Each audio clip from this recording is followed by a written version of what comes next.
Hello everyone. आज के इस वीडियो में हम देखेंगे S R latch by using NOR gate. तो चलिए सबसे पहले हम देखते हैं नॉर गेट की आईसी 7402। ओके, तो ये एक नॉर गेट की आईसी है, आईसी 7402। इसमें हम लोग देख सकते हैं कि इसका 7 पॉइंट ग्राउंड है एंड 14 पॉइंट वीसीसी। इनपुट इसका 1 और 2 में इनपुट देके, ये 2 और 3 पे इनपुट देके 1 से आउटपुट ले रहे हैं। सिमिलरली यहाँ पर 6 और 5 से इनपुट दे रहे हैं और 4 से आउटपुट आ रहा है। वैसे यहाँ पर बाकी भी है, देख सकते हैं।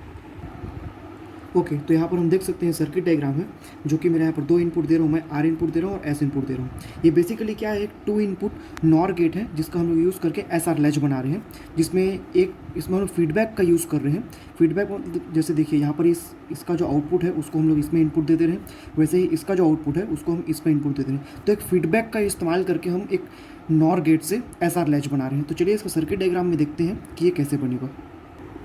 ओके, तो यहाँ पर मैंने एक आईसी ले ली है, आईसी 7402, जिसका मैंने 7 पॉइंट को ग्राउंड कर दिया है और 14 पॉइंट को वीसीसी दे दिया है। ओके, यहाँ पर मैंने 2 इनपुट लिया हुआ है, आर इनपुट और एस इनपुट। ओके, तो चलिए अब इसका कनेक्शन करते हैं according to this circuit diagram. यहाँ पर सबसे पहले मैं क्या करूँगा, एक वायर लूँगा और मैं आर इनपुट दूंगा, जो कि जाएगा मेरा पिन नंबर 3 में। ये मैं यहाँ पर से लिया अपना आर इनपुट, ये, और ये मेरा गया पिन नंबर 3 में। ये देखिए इसका आईसी का पिन नंबर 1 2 3, ये पिन नंबर 3 है, इसमें मैंने दे दिया है आर इनपुट। ओके, अब एस इनपुट दूंगा मैं किसमें, पिन नंबर 5 में।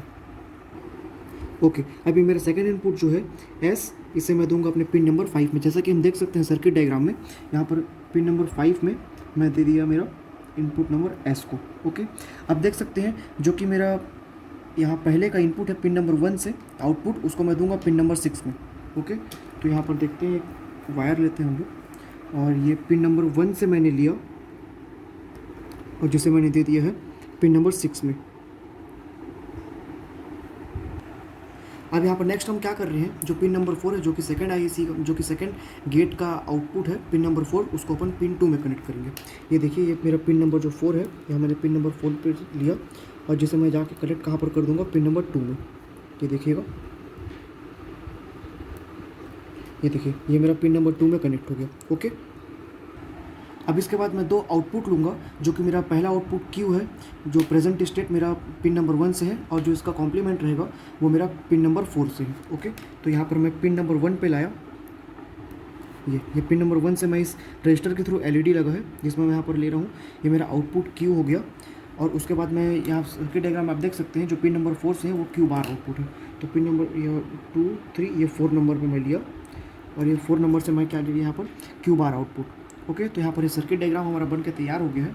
अब चलिए एक बार ट्रुथ टेबल देख लेते हैं। यहाँ पर देखिए सर्किट डायग्राम में क्या है, ये मेरा आर इनपुट है, ये एस है, उसके बाद ये मेरा क्यू और ये क्यू बार। ओके, अभी बार हम लोग ट्रुथ टेबल देख लेते हैं, कैरेक्टरिस्टिक टेबल, ट्रुथ टेबल, इसको देख लेते हैं। यहाँ पर देखिए, अगर हम इसमें 0 0 जब भी देते हैं तो हमारा जो रहेगा वो मेमोरी स्टेट है। मेमोरी बोलने का मतलब क्या है, जैसे मान लीजिए सबसे पहले मैंने इसको दे दिया है 0 और 1, 0 1 पे अगर मेरा ये 0 1 आउटपुट दे रहा है, तो इसके बाद फिर मैं जैसे 0 0 देता हूँ तो मेरा मेमोरी रहेगा, मतलब मेरा इसी स्टेट को ही कंटिन्यू रखेगा वो। अगर मैं पहले दे रहा हूँ 1 0, तो आउटपुट मेरा आएगा 1 0। 1 0 के बाद मैंने दिया 0 0, तो मेरा इस 1 और 0 को ये हमेशा के लिए क्या रखेगा, मेमोराइज करके रखेगा। मतलब 0 0 करते ही जो अपना पिछला वाला स्टेट रहता था ना, उसको ये कॉपी करेगा। 1 1 हम लोग जनरली यूज़ नहीं करते हैं, क्योंकि 1 1 यूज़ करने से क्या होता है, इसका जो आउटपुट रहता है वो अनप्रिडिक्टेबल रहता है। तो चलिए हम उसका एक बार इनपुट देके आउटपुट देख लेते हैं क्या होता है। ओके, तो यहाँ पर देख सकते हैं हम लोग कि यहाँ पर सबसे पहले जो मेरा इनपुट है 1 0 है। तो यहाँ पर जैसे हम लोग देखते हैं, अगर ट्रुथ टेबल में 1 0 है, तो मेरा जो क्यू इनपुट है, आउटपुट है, वो मेरा 1 है, और जो क्यू बार है वो 0 है।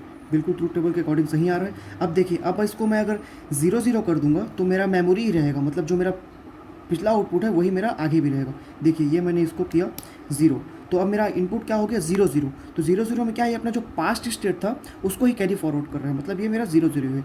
अब मैं जैसे इसको अगर इनपुट देता हूँ 0 और 1, तो मेरा आउटपुट क्या आना चाहिए, 0 और 1। ये देखिए 0 है, इसे मैंने अगर 1 किया तो देखिए यहाँ पर मेरा चेंज हो गया है, 0 1 हो गया, ठीक है ना।